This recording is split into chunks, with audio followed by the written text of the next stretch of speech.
The Mommy Wines podcast is a Mommy Wines Network and Emma Dawn production. Brought to you by Coffee Over Cardio, NakedWines.com, and Zaya Active. Okay, so maybe this summer wasn't the summer my body was bikini ready, but that's not going to discourage me from trying to keep up my motivation and accomplish my health and fitness goals. A few things I love when I'm out there flexing my mom bod are my no-lace Puma trainers, a good Whitney Simmons workout routine, go follow her on IG if you're not already, and of course my Zaya Active wear. Zaya Active is a Utah-based premium active lifestyle brand, however, without the premium price tag. Though I may be skimping on my portions these days, the people over at Zaya Active are definitely not skimping on their quality.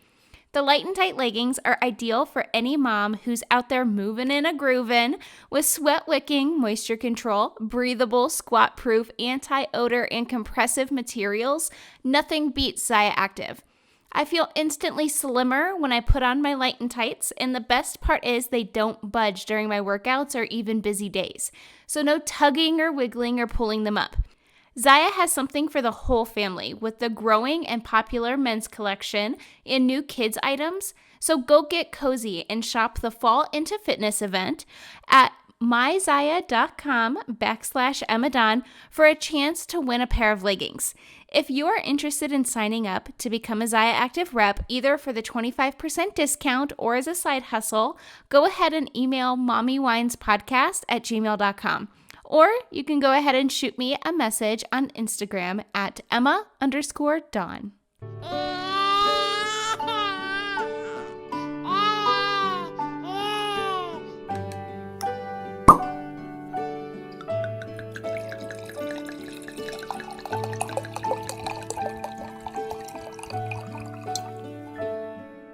You're a sommelier? Is that... I am not. No, definitely no. No? No. I am just the proprietor and wine picker of this place. Wine picker? No, I mean... Well, that comes with some kind of expert title. Sure. I mean, I'm the owner and manager and all that good stuff. But I guess the term sommelier, I would say, is reserved for... people have actually gone through that certification. Now, I've thought about it, and I'd like to do it if I ever have the time. I think it would be a fascinating thing to experience because, there's so many different levels and everything like that. But, yeah, no, I have not gone through that, for official certification at all. But it'd be something I would be interested in doing, for sure. But, I'm lucky that I'm allowed to work with several great wine brokers in the city that really helped me pick wines, and I taste a lot of wines and stuff like that. So, what is a wine broker? How do I get that job? Because I'm a financial broker, but wine is more fun than numbers. True. So, there's a handful of them in the state. The ones I work with, there's Flora and Fauna, there's Vinelore, and then I work with Young's Market as well. I would say those are the three primary brokers I work with. And essentially what they do, traditionally a broker in a state that is not Utah, that doesn't have all its controls and everything like that, they would be a person that would warehouse all the wine they represent. So they would go out to wherever wine's produced, so California, Italy, wherever. And meet with producers or distributors and things like that, and be like, I want to get their wine into my community, and they would bring the wine into their community, and they would warehouse it, and then they would distribute it out to the wine stores or restaurants or whatever like that. So that's traditionally how a brokerage works in a state that's not Utah. In Utah, the wine brokers here, because everything has to come through the state, everything has to be sold to the state liquor store system. The brokers go out, to all these places too. They work with the wineries or they work with the distributors. They pick up wines that they want to bring into the state, and then they have to go to the state. So there's the individual that works for the state that is in charge of bringing in all the wines. And so they work directly with him and be like, hey, I have a wine I want to bring in, or I have a winemaker I want to bring in. And it's just a very arbitrary process of how they select what wines are allowed to be bring into the state. So At the end of the day, the brokers make money when, not necessarily when you go pick up the wine at the liquor store or a restaurant orders the wines to come into their restaurant. They make the money once the wine gets purchased by the state. Oh, okay. And so, and there's spirit or liquor brokers in Utah. A lot of these same brokerages, they represent spirit or liquor companies. There's different beer brokers. Flora and Fauna, he actually does beer brokerage now as well. So he's bringing in some really cool out-of-state beers. But yeah, it's just this way to navigate it. So I mean, what the wine brokers, what value they really bring to me is A, helping me pick out wines that we represent on the menu, and then B, I also am allowed to meet with a lot of winemakers too. So sometimes they'll bring winemakers into the state, or they'll bring representatives from this winery into the state, and they'll bring them here, and I just get to talk with them and stuff like that. And so that's super fun. Yeah, so it's a lot of fun. But yeah, it's a way to get a job there. No idea. So if you ever go to like an event at like Tracy Aviary, or even the Italian festival that's coming up next weekend down in Gateway, there'll be people there pouring beer and people there pouring wine. Vinelore, one of the brokers I work with, they'll be there pouring wines that are on their portfolio and everything like that. And so that's kind of what their job is. But at the end of the day, their job is to convince the state to bring in certain wines and to meet with like restaurants and things like that to get their wines on their wine list. So that's kind of the function. I should get out more. Unless I'm doing a podcast, I normally or have to go to the office. I don't do anything. I don't think it would be as hard of a transition since I am newer to the area if I would just get out of my comfort zone and out of my neighborhood and like do more things, but yeah, it's rough. I mean, I know. I very rarely ever get to go out and experience life. No. I get to have a lot of fun. And part of my fun is this. I enjoy picking these wines. It's fun. Before I opened this, I definitely was not very much a wine drinker, let alone had I ever put together a wine list. My passion with wines had definitely come just learning more about the processes of wine and all that goes into it. And so that's kind of the rabbit hole I've gone down into, and it's an interesting world. So that's kind of where I've really been having a lot of fun doing this. It's just kind of learning all this little tidbit and information and education and everything like that. Hence why ultimately I would love to go do like the sommelier program, because it's just another learning component. So definitely, I say do it. Hopefully one day it was a possibility. I don't think there's actually any sommelier certification program in the state of Utah. There are sommeliers that have gone through the program in Utah, but I think the majority of them, I shouldn't even say that, I'm almost positive all of them have had to go through the certification outside of Utah. And it's not an issue with Utah necessarily. I think there's only like a handful of locations where it's actually just taught. And so that's part of the whole thing too, is I would have to take a lot of time off to go there and go through the process. So, but yeah, it's a commitment for sure. Yeah, it is a commitment. That's one of the things. I love working with my main sponsor, which is nakedwines.com. Mm-hmm. They're out of Napa, California, and my palate is being more refined. Because before I was like, yeah, I like wine. I don't like beer, and liquor in college was fine. But now I'm like, okay, well, I don't need to be getting white girl wasted on, 16 Washington apple shots. That's horrible. It's time to grow up. And then I started drinking wine, and I was like way more mellow, just chilling, hanging out. And then I would taste different ones, try different ones, and eventually I found one that I loved, and then I just stuck with it. But now that I'm getting the experience and getting out, meeting people, having people on the podcast, trying new things, I think my palate is becoming more elegant. Cool. And so I have 3 wines that I brought. These are wines that are on our menu. These are from my personal collection, and by collection, I think I have like a total of like 15 bottles of wine, 20 bottles of wine. That's a collection.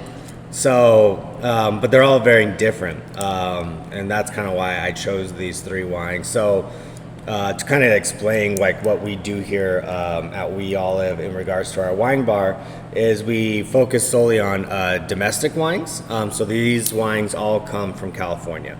Nice. We do on our wine menu. We do have California, we have Oregon, we have Washington. We've had New York before. We have a New Mexico sparkling wine on the menu currently.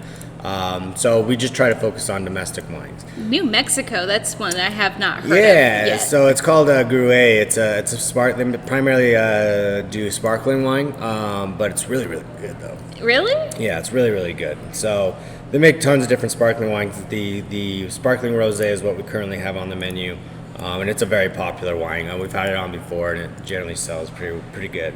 And so yeah, these are all California wines. They're different in the sense that one thing we also focus on is production size. So a lot of these large wineries, because there's so much, I mean, with the wine world, especially in like California, has been condensed down to a very few ownership groups. And so those ownership groups, they'll change the label. So like the Smith and Hook wine is produced by the Hahn family, which the Hahn family, they're not a huge conglomerate in California by any stretch, but they produce a lot of different wines under different labels in California. So this is their Smith and Hook Cabernet. Then we have Bump. They come from Sonoma Valley. They're kind of more medium producers. So I mean, like Smith and Hook produces like somewhere around 48,000 cases a year. Bump produces kind of more about 4,000 cases a year, and then Donkey and Goat produces 70 cases a year of this wine, of these specific wines. Each wine can vary, obviously. So we try to focus on production size is one thing, and then independent ownership. So these 2 wines would be more wines that we would carry in our wine list, but that's not to say there's nothing bad with this wine. It's more or less we're trying to create a different experience by saying, hey, look at all these kind of different things that are going on in the wine world. And kind of a niche that we've carved out ourselves is natural wines, and that's where this Donkey and Goat would fall into play. This is a completely natural wine where it's very minimalist intervention. They don't add anything to the wine, and they don't remove anything from the wine either. So this is a Merlot. You can see they hold it up to the light. The sediment, it's cloudy. They don't filter or fine the wine at all. So that's where this cloudiness and this sediment exists. But this is their Merlot, which is kind of their cult wine that they have a lot of followers just go nuts over. And I actually just barely got this bottle not too long ago, so I'm pretty excited to drink it. Bump I've had for a while. I've been to their winery in Sonoma, their tasting room. Fabulous wine. This is one of their field blends. Primarily, they get all their grapes in the Sonoma County area. And then Smith and Hook Cabernet. They used to have a Smith vineyard and a Hook vineyard, and then they figured that they would no longer plant in those specific vineyards, hence where the name came from. They now source the grapes for their Cabernet further down the coast in the Central Coast in like Paso Robles, and then the vineyards Smith and Hook, they primarily produce Pinot Noir and Chardonnay now because it was more appropriate for that climate and that region. But Cabernet, that's kind of their bread and butter. It's what they produce the most of under this label, and it's still a really good wine. So we get to have like a little spectrum of different things. And then this is what I love about the wine world at the end of the day is that each these wines is going to just taste different, but doesn't mean that they're not different because they're different varietals, but different wine taking or wine making thought processes and just low intervention or high intervention, just depending on what the winery wants to do. So yeah, that's exciting. Yeah, which one's standing out to you? Well, I love whites. Okay. So the goat one, I'm excited. However, I was not aware there were going to be chunks. So hopefully there's That no usually will come chunks. down to the bottom. That will get to the bottom of the bottle, so we don't need to worry about that. to But I'm start super with. interested in natural wines. Not Yeah. only is it no knowledge that you get less of a hangover if you get a little wild on a natural wine, Yeah. but That's my the experience. process is is that it? The process is just fascinating to me. Yeah, and that's kind of where my first foray into natural wine was. There used to be a gentleman that lived here in Salt Lake named Evan Lewandowski. He owned a natural winery here in Salt Lake that many people did not know about, called Ruth Lewandowski Wines. And it was all natural wine. The grapes were not grown in Utah. They were grown in California. But he would go pick the grapes himself and everything, and the wine was all made and bottled here in Salt Lake. He has since moved to California, and he'll Well, be that having... seems like an easier process. Yeah, and it was just too good of an opportunity for him to pass, and he'll start making wines. It's going to be called Wild Ruth Ranch. We do still have some Ruth Lewandowski wines here on the menu, in fact, but they're harder to come by since you can't buy it directly at the winery anymore, and the state does not carry it. So that was kind of my first foray into natural wines, and after like going to his winery and tasting his wines, I just kind of was like, oh man, this is interesting. This is everything that was the opposite I ever learned about wine, because my education from wine came from culinary school, and so I just kind of really flipped that whole knowledge I had upside down, and so I've just kind of gone down that rabbit hole. I discovered Donkey and Goat off chance. This winemaker, actually, one of them, it's a husband and wife. The husband is actually from Utah originally. Off chance got to meet him while I was at the winery. It was kind of just an interesting thing. So yeah. That's cool. Yeah. I love the wine culture here in Utah. It's not like anything I've ever seen in any other city. What do you think's different about it? It's just, I don't know. I think there's definitely people who love wine in other cities. Mm-hmm. But I feel like when you meet someone who's into wine, but they are from here or they live here, they are so much like more educated. Because, and I don't know, maybe it's just the culture, but I've learned so much about wine in the year that I've lived here than since I started drinking it like 4 or 5 years ago. Really? That's cool. It is cool. So, you've had Merlot, I assume, before, yeah, right? I've tried almost everything. Merlot is not a very popular wine these days, because a lot of people attribute it to the movie Sideways, that people don't drink Merlot much anymore. I don't think I've ever seen Sideways. There's a part in the movie where he's at a winery and he's all drunk, and I can't remember. Maybe I'm wrong on that, but like he just starts screaming like, "That better not be fucking Merlot!" and like goes off on Merlot. But he and then also in the movie his favorite grape was Pinot Noir. And then like since that movie had came out, I mean it's been over 10 years I think. I've definitely heard of it. Sales for Merlot have plummeted, and then Pinot Noir has gone like that. Really? So it's interesting how like pop culture can have an influence on things. So anyways, this is a Merlot. You're gonna try it here, and I don't think you would have ever thought this, like you'd be like, oh, I'm drinking a Merlot right now. Really? Like there's certain characteristics that would make you think it's Merlot, but like as far as the production method and everything like that, this is gonna drink more like a white wine for you. It smells good. Yeah, it smells really good. I don't think I've ever had a Merlot that's this color. Yeah, it's really pretty. It's like this kind of just a magenta almost kind of quality. You like it? That's good, yeah. So, I mean, it's really, really different. And that's what I like about the natural wines. It's just kind of like this whole different take on wines. Like, this is what it could be. And that's the whole point of like this low intervention, minimalistic approach to it, is that they're just kind of really allowing the grape, the terroir in that specific year that the grape was grown, kind of do its own thing and not try to like just recreate a recipe. So I like it. It's good. I like this Merlot. It is good. I've never had this before, and I'm it's really clean. excited. It is very clean. Like there's no like bitter or sour aftertaste. Nothing. It's No. just Has like simple. the perfect acid. Yeah, Yeah, I like this a lot. that's a good one.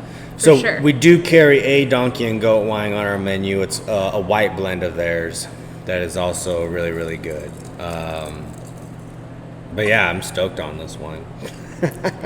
I like it. Can you get this one in Utah? Can you buy it here or no? No, you can't. Of course not. You're just teasing me. I smuggled this wine into the state. You smuggled it?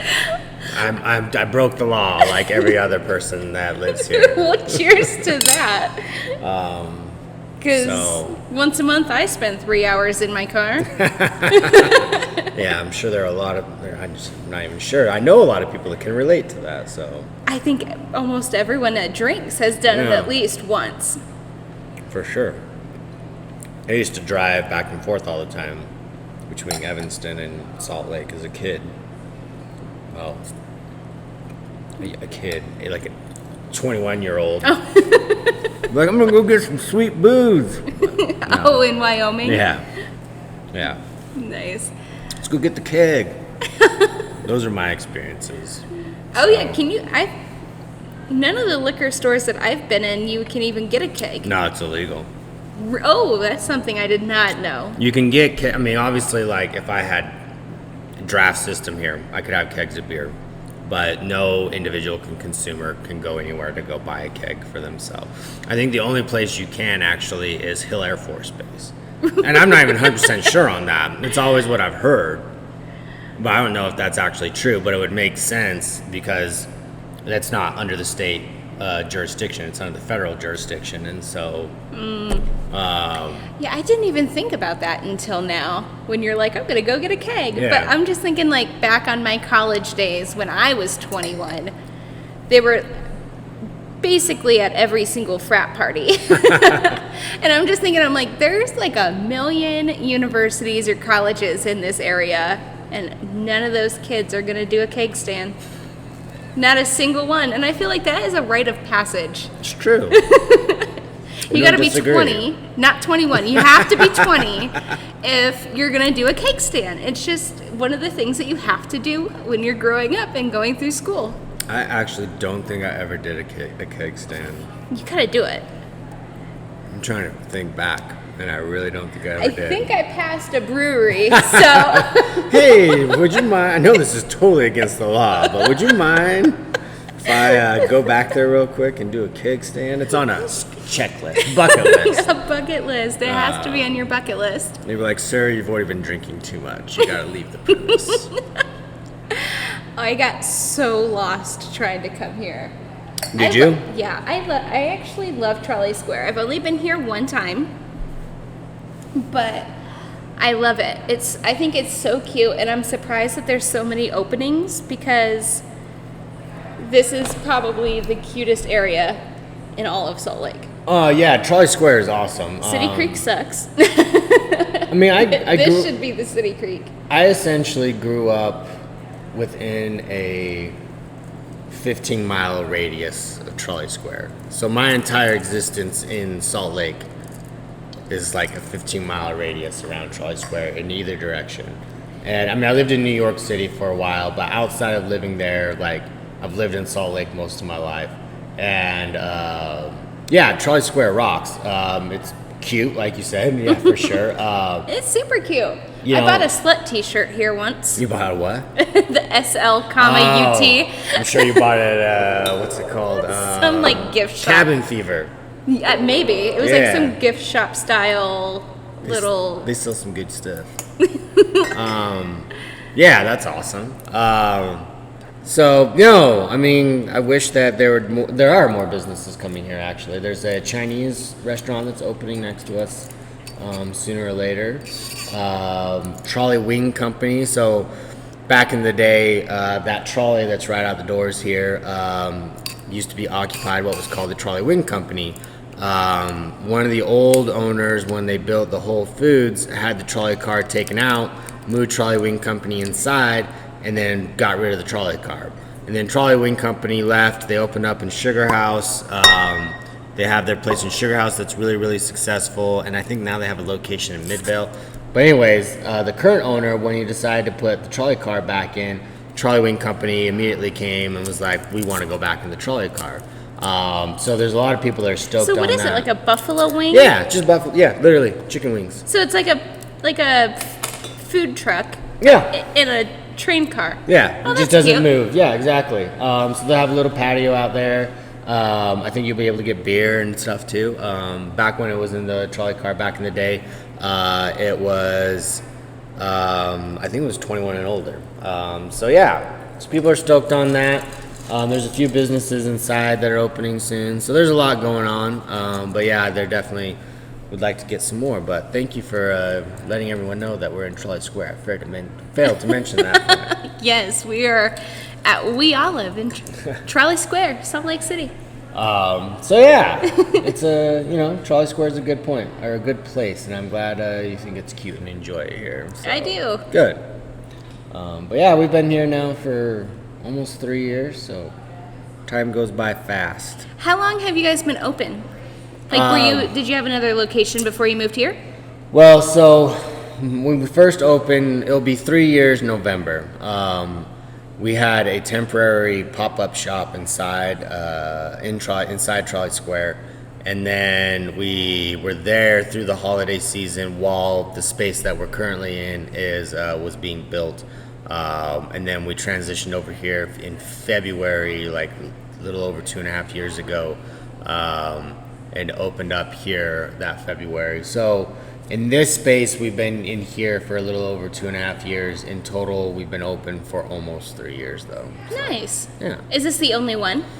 It's the only one in Utah. So We Olive is a California-based company. Majority of locations are based in California. Outside of California, there's only a handful, Utah being one of them. Part of the attraction was that you look in Salt Lake, there's not a lot of wine bars. There's a lot of places that call themselves wine bars that serve wine, have great wine lists. Like, don't discount that at all. But there's not really a wine bar doing what we're doing, in the sense that you come here, you can taste a bunch of wines. We offer everything by the taste. We do featured flights. You can build your own flights. So this is kind of a wine bar component where it really is geared towards the customer experience, and being able to just taste their way through all our offerings. And that's what I enjoy about what we do, and it's kind of a unique component that does not exist in Utah. So Very cool. yeah. It's cute in here. Well, thank you. I don't deserve that credit, though. The majority owner and the backbone of We Olive is actually my mother. So she's a commercial interior designer, and she does that career full-time regularly. So as far as the design goes and everything, 100% her. I would not ever dare tell her what to do when it comes to design. So that'd be a grave mistake. So Well, yeah. you might get put in timeout. Yeah, exactly. I'd love to see that. No, Mom. That's what I'm constantly being told nowadays. I'm sure. How old's your kid? Mom. He's going to be 3 this month. Jeez. Yeah, he's at that age. No. Yep, everything's no. Primarily what we do here is we're an olive oil store. And just kind of like what I was saying with the wines, in the sense of, like, we try to focus on small production and kind of these unique products. We do the same thing with olive oil. It's all California olive oil. It's all small production. We buy directly from the farmers. It all goes through, like, rigorous certification programming in California. It's super fresh. Essentially is the freshest olive oil you'd be able to find on the market, which is, kind of a cool selling point, since, it doesn't have to travel long distances here. There is a lot of controversy with oils coming from Europe, and so doing what we do here, what we're really trying, like I said, is cater to is just a customer experience, and everything in the store, not just our wines, but all our retail product is available for sample as well. So people can come in here and taste through their olive oils, through all our food products, and it's a good time. So This is a good place to get, like, a foodie gift. Like Absolutely. birthdays, Father's Day, Mother's Day, Christmas. It's not like an average everyday kind of thing. No. It's a little special. No, yeah, come holiday season, which is coming Real fast and furious, yeah. I mean, I've already been in holiday mode since May. Oh, jeez. Well, that's fine because this year I feel like is the fastest year of my life. Yeah. Like, it's gone by so quick. It really has. I'm going to be 30 next month. Oh, you young little... So I'm getting old. No, 30 is awesome. Say goodbye to 20s. No, I can't. All right. I'm not ready. I enjoyed my 20s, but I very much prefer my 30s so far. That's what everyone says. Yeah. I think 30 is where it's at. I'll probably feel different. I don't know. We'll see. 40 seems to be sneaking up on me really fast. Who wouldn't love to have delicious, crafted indie wines delivered directly to their door? No joke. I would love that. Sounds like heaven. But just because I can't, thanks Utah, doesn't mean that I'm going to keep this deal from you. Head on over to nakedwines.com and use code MOMMYWINES50 to get your first 6 bottles for only $34.99. Go, do it. And then rub it in my face on Instagram.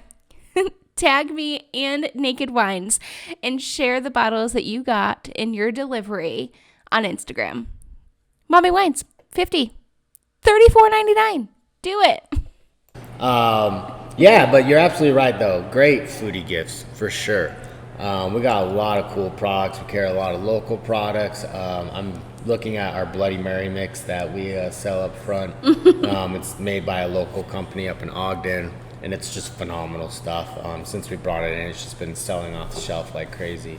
So yeah, definitely a great location to come and pick up a gift. I wish we could sell all wine off the shelf. That would be sweet, because I'm sure we could definitely get a lot of people coming in here buying wine for whatever occasion, but alas, we are in Utah.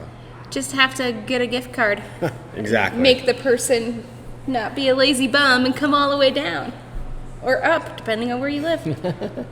Who knows? I actually, surprisingly, I looked at the analytics, and I got a new analytics program connected to my podcast, and I have way more Utah listeners than I really would have thought I had. Really? So that's exciting. So you might have some people stop in and be like, hey, I heard you talking.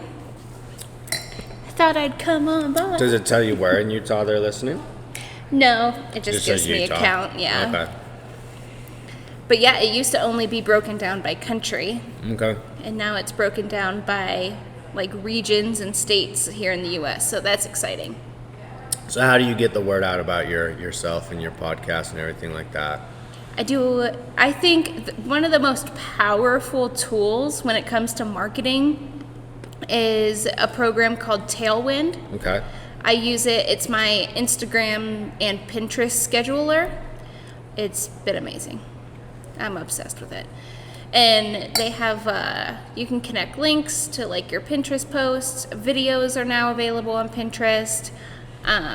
They have like a hashtag finder, which like they'll analyze your post and then recommend hashtags that would give you the most traffic. And I don't know. I started my motherhood and lifestyle blog when I was pregnant with my son. And I got Tailwind when it first started. They reached out to a bunch of bloggers to kind of try it out and see what people thought.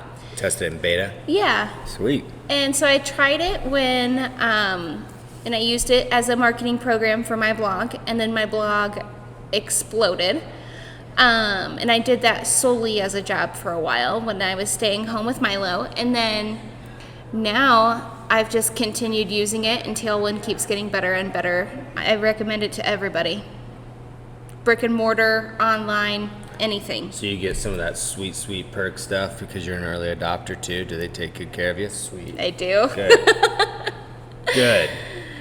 I get to know everything. I've known videos were coming to Pinterest for about a year and a half. Yeah. And I'm like, I posted my first video on Pinterest the other day, and I'm like, oh my God, this is the greatest.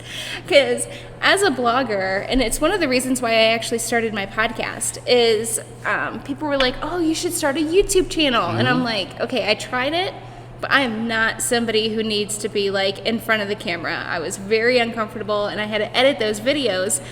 And it was like a sit-down video. I was just staring at myself, and it was so cringy. So I was like, okay, this isn't my thing. Like you had a camera pointed at you and you were just talking out of the camera? Yeah, Okay. because people stopped. I couldn't handle that. People stopped reading. People are lazy. Yeah. No, they gotta consume things with their eyes. Right. It's 2019 now, so Yeah. people were getting lazy. They didn't want to read articles anymore. They wanted to watch a video or whatever. So they're like, oh, start a YouTube channel. Hated it. So then I thought of the idea for my podcast, started that, and they love it. So now they listen and they don't read because they're lazy bums. Thank you. Thank you. But yeah, the podcast has been super fun, and I'm definitely more comfortable behind a mic than I am in front of a camera.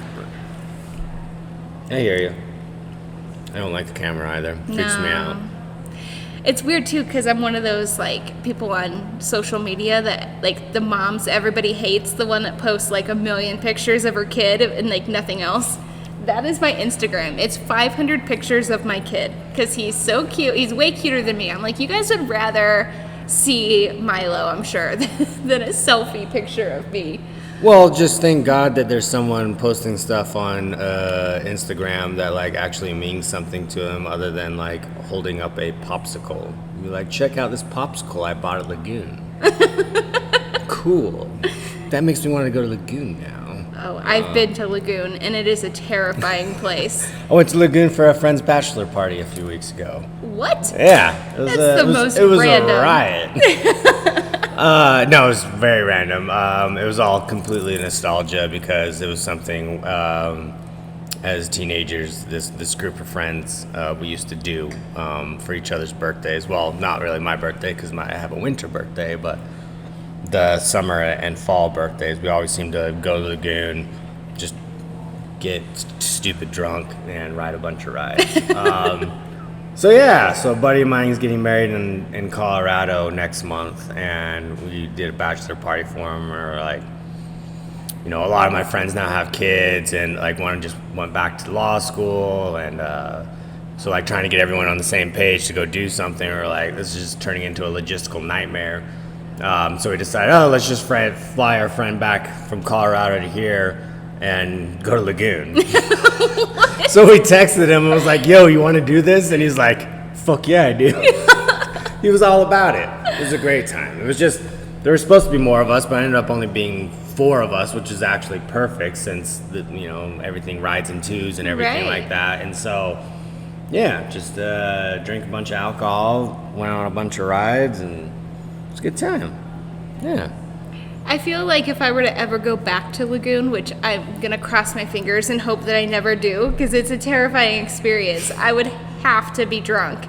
Because there was a ride, so I went waiting in line to get on a roller coaster, and it's like an older wooden one. Oh, the white roller coaster. Yes. Yeah. And the ride starts going, and I'm waiting in line, and I see like a bolt or like a nut or something fall off.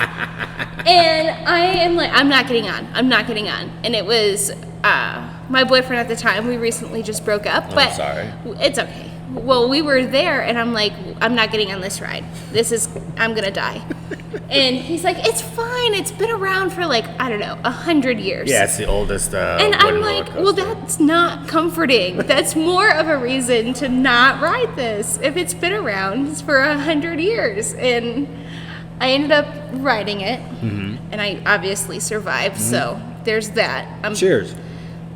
That's all that matters. Yeah, but it was, thanks, it was very scary. And But no, I hear you. I think I got whiplash. Probably, absolutely. No, the white roller coaster, as a kid, that was the jam. And then as you gotten older, it's just, as you got older and the ride got older, just became rickety and yeah. Every time I've ever gone on it, like in my adult life, I'm always like, this ride's totally gonna break down. But never does though. It just keeps going. So I don't know what kind of steroids they give that ride, but it doesn't quit. Well, I don't know how long ago or how many years they painted it white, but it is actually no longer white. No. Everyone has called it the white roller coaster, though, and I'm like, what are you talking about? I don't think it's white. No, it's tan at best. You call it wood. I don't know. Yeah. Yeah, I would call it wood and broken. But yeah, it used to be white, and then it was always like chipping off. I'm sure they had to paint it every year, and probably ultimately they realized we probably throw thousands of dollars every year to just keep this ride functioning. Why are we still painting this thing? Just stop painting it. Well, yeah, because if you get up close and you look at it, it's not built out of wood that does, like, I feel like would be naturally painted. No, like, it's not yeah. like groomed wood. Mm-hmm. It's just strong wood. It's not like a deck or a balcony or something, you know. And it's outside year round, and so whatever you paint, it's gonna start chipping on it. It's not built to really be painted. It's all the conditions are wrong. So, but yeah, no, it was always white, so everyone just called it the white roller coaster. I actually don't even know if that's the actual name of the roller coaster. It is just by default the white roller coaster. So. The used to be white roller coaster. I mean, I think the other ride, the one that does the two loops, everyone calls that the Colossus. Yeah. But I actually think that ride's called like something dragon. But like because it's been called Colossus forever, that's what everyone calls it. So, but one thing I will say about Lagoon, if you want to have a really bad time, go ride the Bat. Like that will kill any momentum you have going at Lagoon. Like if you just want all of a sudden want to be like, I'm done. Let's say you have teenager kids and they're people, you know, they're not young kids, but like you're just like, okay, I want to go home. How do I get these kids to stop? Go throw them on the Bat. They'll hate that ride. And they'll be like, you just ruined this whole damn experience for me. Take me home now. It's awful. So where is that one at? Like is it like a sit-down roller coaster? Is it like a swing? So it's one that you're whatever kind of hanging from, but not really. And you know, generally those roller coasters are pretty like legit and cool. No, this is slow. It's boring. It's like 5-second ride. There's nothing cool about it. And if you're listening, anyone that has control over Lagoon, get rid of that ride. You're doing a disservice to everyone. Maybe they're keeping it for the reason you explained. Maybe. It's like, okay, we're gonna make this the last ride. Oh man, I remember one time, the same group of friends, not for the bachelor party, but it was a different time years ago, and we all went. We hadn't been on that ride in years, and we all decided to go, and we all get off. We're like, what the fuck do we just do? Let's get the hell out of here. It sucked. So we left. Yeah. Oh, jeez. But they just opened a beer garden at Lagoon, which I never thought I would see. I didn't see it. Oh, wait, no, yeah, I did. Yeah. I did. It was like a night looking. Like Kingdom. Yeah, it's kind of, yeah. And it's actually fairly reasonably priced for what I would think an amusement park would sell beer at. And they allow kids in it, which I was also shocked by. So, kudos Lagoon for doing something kind of cool. Yeah, good job, Lagoon. I feel like, actually, this has been distracting me. Is that sign on your counter the sign for people to check IDs? So are people who were born in 1998 21 now? Yeah. Oh, you're... So Jesus if you were Christ. born September 8th, 1998, you are now legally of age to come drink. Yeah. It's trippy, right? That's a little depressing. It is. Yeah, no, I mean, when we get some older customers in here and they see that, they're like, what? What's this? And so, yeah. No, it is a little depressing. It's a weird thing to think about. Especially because before you turn 21, like, all you can think about is, like, I can't wait till I turn 21. And then you turn 21 and then time just, like, speeds up. So It does. yeah. I have noticed that. It definitely speeds up. I mean, I remember when I was a 20-year-old, all I wanted to do was go to all these cool places that don't exist anymore that and do concerts. They get cool bands and have cool concerts. And I was never of age because they're always 21 and older. My oldest brother actually was serving an LDS mission at the time. And I wrote him an email saying, hey, send your driver's license home, please, so I can use it. And my mom was all about it. I mean, I grew up LDS. I wasn't going to church in that particular moment in time. And I have since altogether stopped going. And my mom was all about it. She's like, yeah. She's like, he's not doing anything with it. You should totally get it. Because I'd always be like, I want to go to these concerts. And he refused to. And I was like, you dick. Where was he at?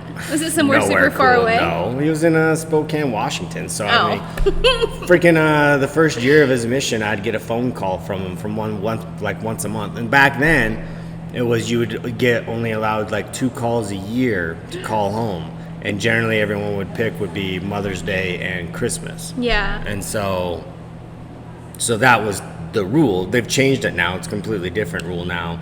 But when he was on a mission, that was the rule. But when he first got out there, I probably got a phone call from him like, I don't know. Yeah, it was about once a month. And I'd pick up the phone and I'm like, why are you calling me? Just calling to see what's going on. And I'm like, aren't you on a mission? Aren't you supposed to be doing something? So yeah.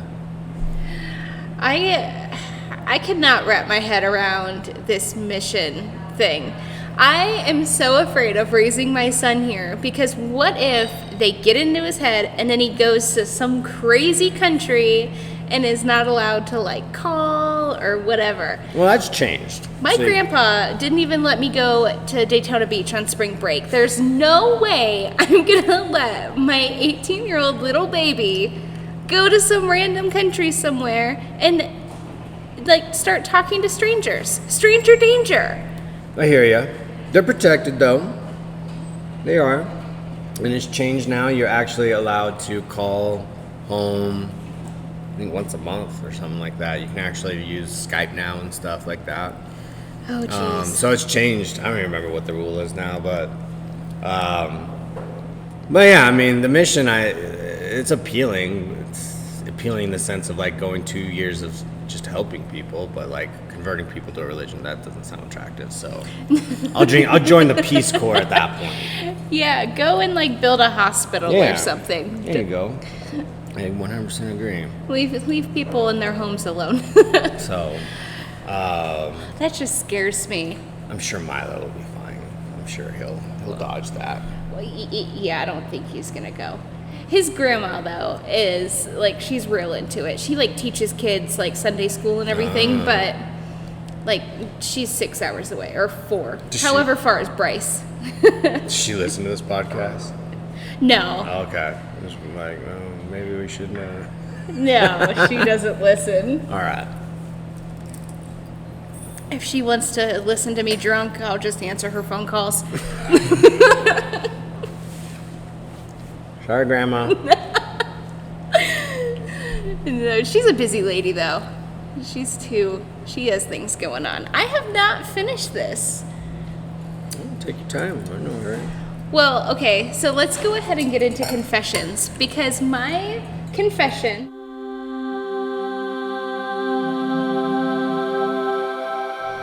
And as a wine enthusiast, you might be a little disappointed. 2 giant bottles, like the fat big bottles. The Magnums. Yeah. Well, okay, I'm not drinking a 40 out of a plastic bag. Yeah. I'm talking about like big bottles of wine. Not like these though. No, like the bigger ones than those. Of Sutter Home Moscato this weekend. So now that this weekend is coming to an end, I'm struggling a little bit. Not one sitting, I hope. Okay, good. No. How are you walking right now? How are you here? Yeah, that'd be pretty intense. Yeah. So you have a rough weekend? Yeah. Well, I do all of the recordings every other weekend when my son is with his dad. Mm-hmm. And now that I've taken the podcast solo, I'm doing them all myself. And I decided that I wanted to reach out to some people to see if they wanted to be guests. And every single person that I reached out to agreed. So I reached out to them on Instagram and I was like, hey, I would love to have you as a guest on my podcast. Here are the dates that I have available. And I gave them this weekend and next weekend.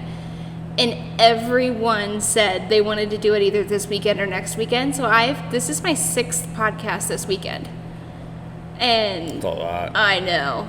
And I'm like, okay, well, I'm just going to not give out dates right ahead, Like, I'm not going to lead with a date anymore because I don't want to be like, oh, okay, well, this booked now, so let's move on. But yeah, I don't think I'm ever going to do 6 podcasts in a weekend again. It's a little much. That is a lot. Yeah, I don't blame you. That's a good decision. Yeah, and I haven't drank in a while, so I was just sitting there watching some Netflix. And next thing I know, a giant bottle of wine is gone. Because I heard, actually from nakedwines.com, that a bottle of wine that's under $10 is only 2% wine or something like that. Like, I don't know. I wonder if it's true. They had, and that might be, I wouldn't quote me on it, but they have this thing where it's it tells you facts about wine and different things about grapes. And that was one of the facts that, it's better to buy a $12 bottle of wine than a $9 bottle of wine, even though they're both affordable, because the cheaper the wine, the more they kind of dilute it. Okay. And I don't know if it's true or not. It would not surprise me if that's true. But I'm like, okay, I kind of feel like it's true. Sure. Because I just drank a giant bottle of Sutter Home. Juice. Wasn't that drunk, however, I woke up with a rock in my stomach. That's what it felt like. Yeah, I'm sure. Like a rock. All the toxins in the non-organic bottle of wine. A rock, yeah. No, I bet that felt terrible. That sucks. What is your confession? Ooh. How in depth does this have to go? Anything Do I you have want. to bare my soul? You can. You definitely let's can. see, a confession. I don't think that this is sinful in Utah. Uh-oh. I hate. Did you kick a puppy? No. No. No. I love puppies. They're adorable. No, I hate fry sauce. Mayo chop? Yeah. I hate it too. Cheers. It's a sin in Utah. Also, I don't like Cafe Rio. I had it once. I don't tell people these things. It was okay. I love Chipotle. I'm diehard Chipotle. One thing I don't like, and it's on every corner, is Costa Vida. I don't think I've ever had it. You're lucky. Good. It's just a worse Cafe Rio. All right. So if you don't like Cafe Rio, you're definitely not going to like Costa Vida. Let's see, there's got to be a better confession than that. And I warned you. Yeah. You could have been thinking about a confession this whole time. It's true. I don't know. I'm kind of I don't keep things away from people. I'm trying to think of something that oh man. Let's come back to that. I'm gonna think of something a little bit more risque than that. I don't like Cafe Rio, even though it is garbage. It is garbage. Garbage. It wasn't that bad. They have good rice, but everything else was just kind of okay. Well, so a friend of mine and I, the way we talk about it, she's like, Cafe Rio is an excuse for people to claim that they're eating salad, when in reality all it is a fucking burrito that hasn't been rolled. She's like, it's still just a fucking burrito. And I'm like, yes, thank you. It's a fucking open-faced burrito. That's all it is. You have the lettuce, you have the meat, the beans, the rice, the tortilla, the cheese. You got everything in there. It's just not rolled. And then people are like, I just got the salad. I'm like, no, you got the giant-ass burrito. Problem. Yeah. Yeah. It's the truth. It's just the truth. I'm on to you, Cafe Rio. Playing on people's ignorance that they think they're eating healthy because they're just eating a salad. Oh my god. That's true though. I've never gotten the salad at Chipotle, but I do get the bowl. But Chipotle is delicious. Oh, really? Oh, agree. I'd much rather eat at Chipotle than Cafe Rio. So when I lived in New York, no, it's changed from when I lived there, but when I lived there, there was really no good Mexican food there. When I talk about Mexican food, I'm talking about like hole in the wall, greasy spoon, like, when you're 2 a.m. drunk and I just want a fucking burrito, like Yeah. Mexican food. That did not exist, and that was always bugging me. However, you can get spaghetti any time of day. Yeah, it's true. I mean, you can get tons of great food and pizza. I mean, that became Pizza. ultimately my like 2 a.m. drunk, stammering out of the bar. I mean, well, there it wasn't 2 a.m. It was 4 or 5 a.m. stammering out of the bar and be like, "Oh, I want a fucking slice of pizza. Let's get some za, bro."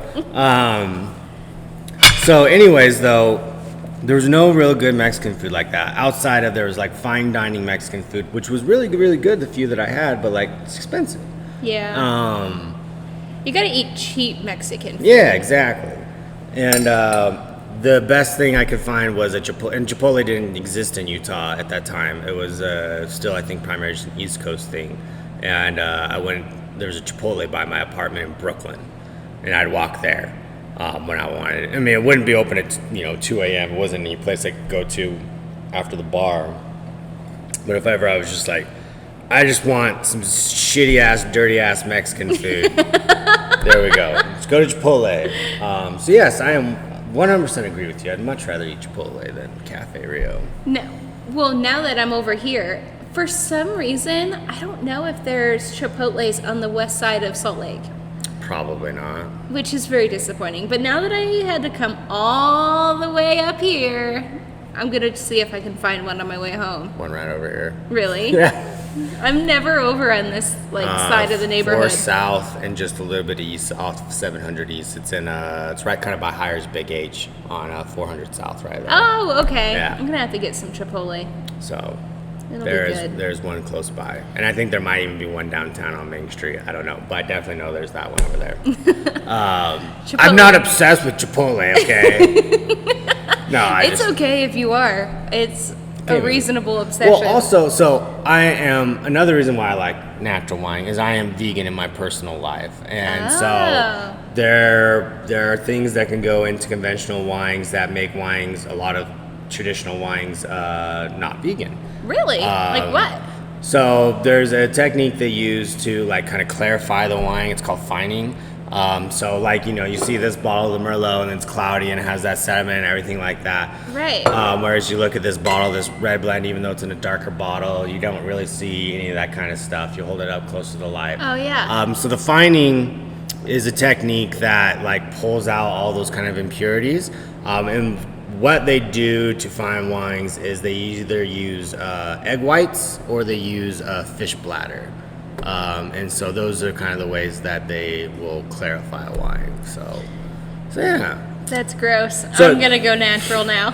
So it's funny though. I mean, a lot of vegans drink wine because they think that all it is just grape juice. And it's Right. like, no, there's so much going on with it, and then like they don't know about this that their wines aren't vegan. Oh man, I hope there are vegans listening to the podcast and you just blew their mind. I did Veg Fest last summer, so we do like a lot of festivals and markets and stuff. So last summer I did Veg Fest, and I was just selling the olive oil and stuff there. But I was talking about the wine bar and everything. And one thing I was trying to hit home with them is that we carry a lot of vegan wine options, and most of them just kind of look at me like, "Well, all wine's vegan." I'm like, "It's not. It's not." And so it just kind of was amazing to me. The same girl that I was referring to earlier when we were going off about Cafe Rio's burritos. Oh yeah. She's vegan as well, and she was just like, when I was kind of talking to her, she said, I didn't know that, and she knows a whole lot more than I do when it comes to like certain products and things like that, and she didn't even know that. So, and part of it is that wine, they don't have to put anything on the labels. You notice there's no ingredient Right. label or anything like that. They don't have to put that kind of information. There's no law requiring them to. So how is a vegan ever to know if they can't ever read a label being like, oh, this was clarified with egg whites? So That's crazy. I would have never thought. right. So it's another interesting thing. Is that one clarified with egg whites? This one, no, they Okay. do. I don't remember how. They should put the little V with a circle. There is a way that you can define wine without those two methods. Those are just the two most common methods, because they're the cheaper of the methods. So I was about to say probably cost effective. yeah, but if you look on this bottle, it says unfined, unfiltered, 11%. 11% alcohol, and then they actually do list their ingredients. In another language. Yeah. I don't even know what that word. Hannes. Oh, that's grapes in Spanish. I'm Oh. stupid. Here, we'll go ahead and put our ingredients Yeah, I'm stupid. but in another language. Yeah. I don't know why they put it in Oh, Spanish. man. I'm gonna... But it's I called, should create a vegan wine, but put everything in a different language. sometimes you read vegan labels, it is pretty much in a different language. That's true. You're like, what the hell? I was a vegetarian for about 6 years, and then during my pregnancy with my son, all I wanted was a spicy Italian sandwich from Subway. And I think I had probably 50 spicy Italian sandwiches from Subway. And now, I don't know, I just kind of broke my diet.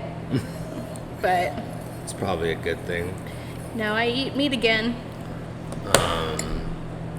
Just too much of anything can be bad for you at times. So, gotta always switch things up. No, part of my veganism is just because of health reasons. Yeah.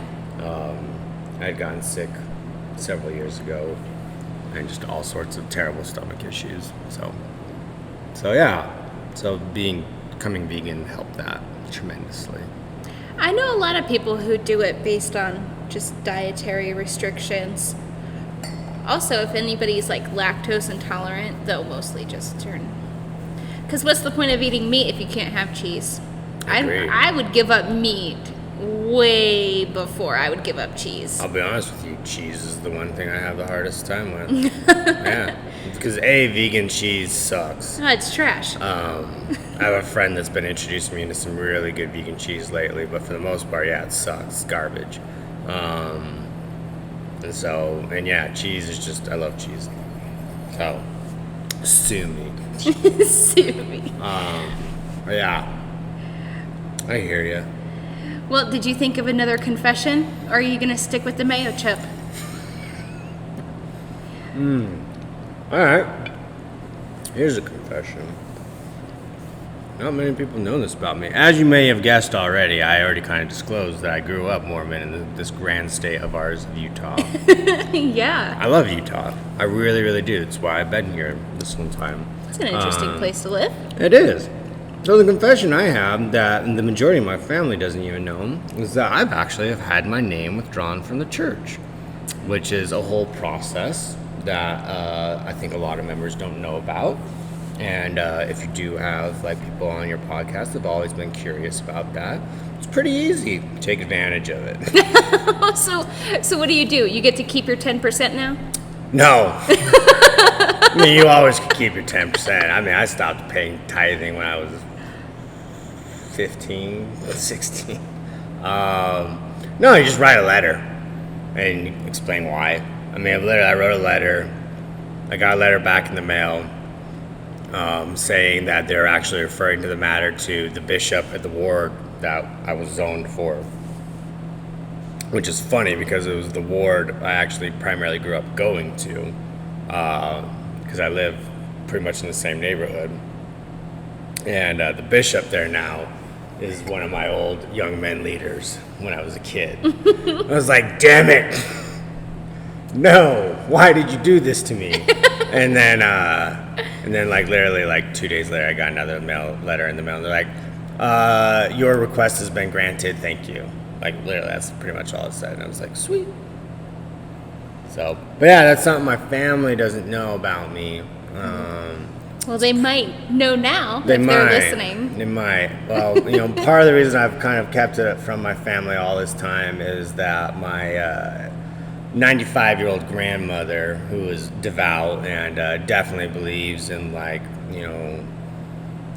whole aspect of the church and and has faith and all that kind of stuff. She just passed away. But I was trying so that she would not ever find it. There's no reason for her to know. If I told like someone like my mom would tell her. And it's just like, no, there's no reason for a 95-year-old woman to ever know that kind of stuff when she's knocking on death's doorstep and she has this like faith that like, you know, one day like her and I will be reunited in heaven or something like that. Oh, yeah. And so she's now passed away, and so now I feel liberated to be like, hey, I did this several years ago, just so you know. So maybe this will be the stepping stone of me actually coming out about it to my family. So Coming out. it's kind of a big deal. Oh, man. It shouldn't be a problem though. So yeah. Well, I wish you luck Thank you. I appreciate it. I'll have to let you know how it in the goes. spreading of your wings. Yeah. Yeah. I'll be curious to see how it goes. Keep The only me person updated. I'm curious more than anything is my mom. Beyond that, I could care less what anyone else thought, but clearly my mom would be the one person that would make me possibly feel bad and be like, I disappointed my mom. Damn it! Aw. I hope Milo thinks like that when he's 30, you know? Yeah. We'll Well, see. you know, I was raised by a single mom too, so you know, I'm definitely a mommy's boy.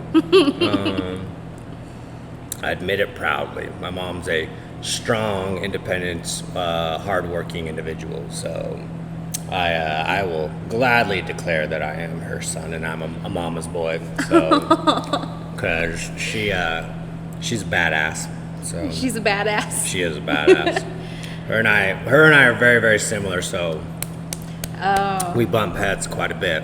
But she is a badass for sure. So.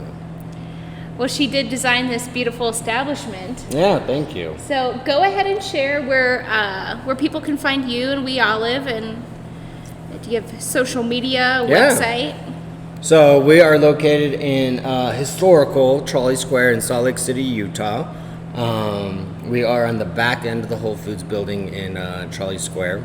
Not as hard to find as I made it out to seem. No, when I say it that way, you're like, oh yeah, it's easy. So yeah, we're here in beautiful Trolley Square. We are open Tuesday through Sunday, closed Mondays. We are a fun, good establishment. We have hardworking employees that have been with me for actually the majority of them for quite a long time. And they love taking care of people, and we would love to have you come and check us out. As well, we are on Facebook at We Olive and Wine Bar, and the "and" sign is what's used. I must clarify that. We Olive and Wine Bar, Salt Lake City, and then you can find us at We Olive SLC on Instagram. We all are also sponsors of the Downtown Farmers Market held on Saturday mornings and the Liberty Park Farmers Market on Friday evenings. And so we're sponsors of both of those markets, and so you'll see us there. As well, yeah, we do a lot of like festivals, like the Italian festival this coming weekend. So you see us out and about in Salt Lake. So I highly recommend coming up and talking to us and finding what we're all about. And we have a lot of cool like drink special here's throughout the week. Like I said, we do wine tastings and featured flights. We do beer tasting as well. We got fabulous local beers and ciders. We were talking about Mountain West. Yeah.